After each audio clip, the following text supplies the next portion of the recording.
Well, we're here in the studio right now with Debbie Amaroso, who's running for the Liberals in the by-election. Thanks for coming, Debbie. Thanks for having me. I guess we'll get right to it. Why are you here? Why are you running in this by-election? Well, when I was called and asked to do it, I took some time to think about what that meant for my family. But what kept creeping into my mind is the opportunity that this presented for Sault Ste. Marie. And this by-election is not going to change the party that is making the decisions for the entire province, but for Sault Ste. Marie too.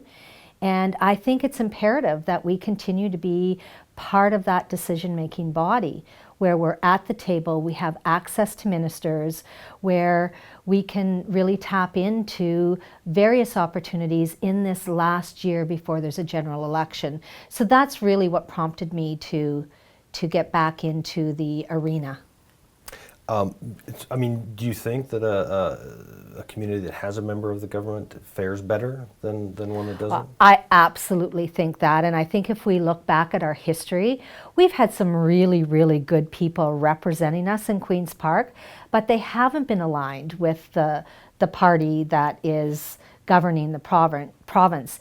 And so what happens then is, there's a lot of work and a lot of attempts to make these opportunities materialize, but they just don't have the access. So, we've had some good representatives, and the community has been, why aren't we getting anything? And yet, if you look at the last 14 years where we have had a member that's aligned with the government, it doesn't take much to look around this community and see the benefits of that. We have new hospitals, we have a new hospital, we have new schools, we have, the finishing of the hub trail. There's just so much that was brought to the table because we had a sitting member. Do you think it should be that way? You know what? It's a democratic society, and I think that any idea is a good idea, but this is the system we're in, and it's not going to change in the next year, so I think that we have an opportunity to capitalize on that. As you're saying, so we kind of have the opportunity right now where voters know when they're voting for someone, they know whether they're voting for the governing party or they don't. A lot of times that's not the case. The Premier has, I think, acknowledged that this is a tough fight. At the same time, what do you think it would say if people in Sault Ste. Marie don't select the Liberals? Well, I hope that they don't make this a referendum on the government. The fact remains is that it will continue to be the government for the next year, and my concern is that it's a very, very critical time in the community. We have issues with jobs leaking out of OLG, we have issues with SR, and we need to be at that table. We need to be fighting to make sure that those jobs not just stay in Sault Ste. Marie, but in the case of OLG, get enhanced. So my fear is that people will make a point.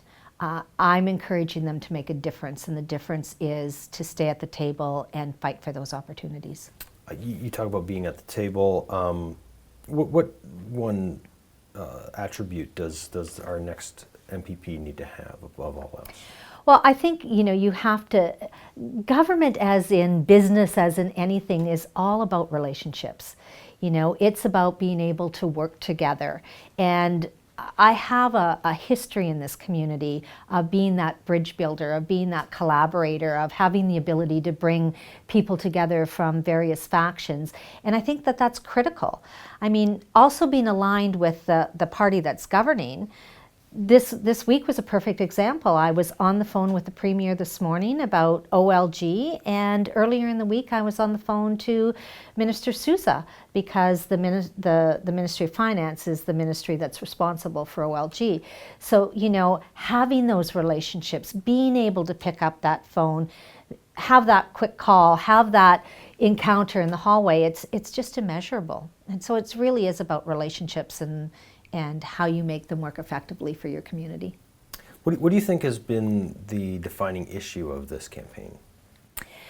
Well, you're going to hear very differently from different candidates, and they're going to throw in things that I'm certainly not hearing at the door. I'm hearing at the door that people are very concerned about what's happening at OLG, and they're very concerned about what's happening at SR. So it's job specific to this community. There are provincial issues out there that will be brought into the discussion, but in this next year, I think we need to focus on the community. So what I'm hearing is OLG jobs, SR jobs. Okay, last question. We know this is a late by-election. There's only so much time between now and the next general election.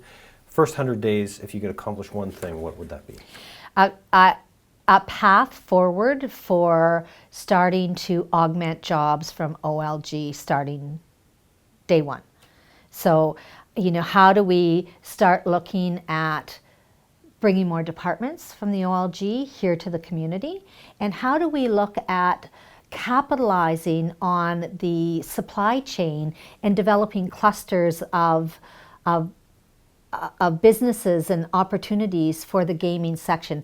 Sault Ste. Marie can become a center for gaming excellence, and I think we have the path forward to start that. And in the first 100 days, I think it needs to be really solidified and concrete steps outlined so that we can get to the end game.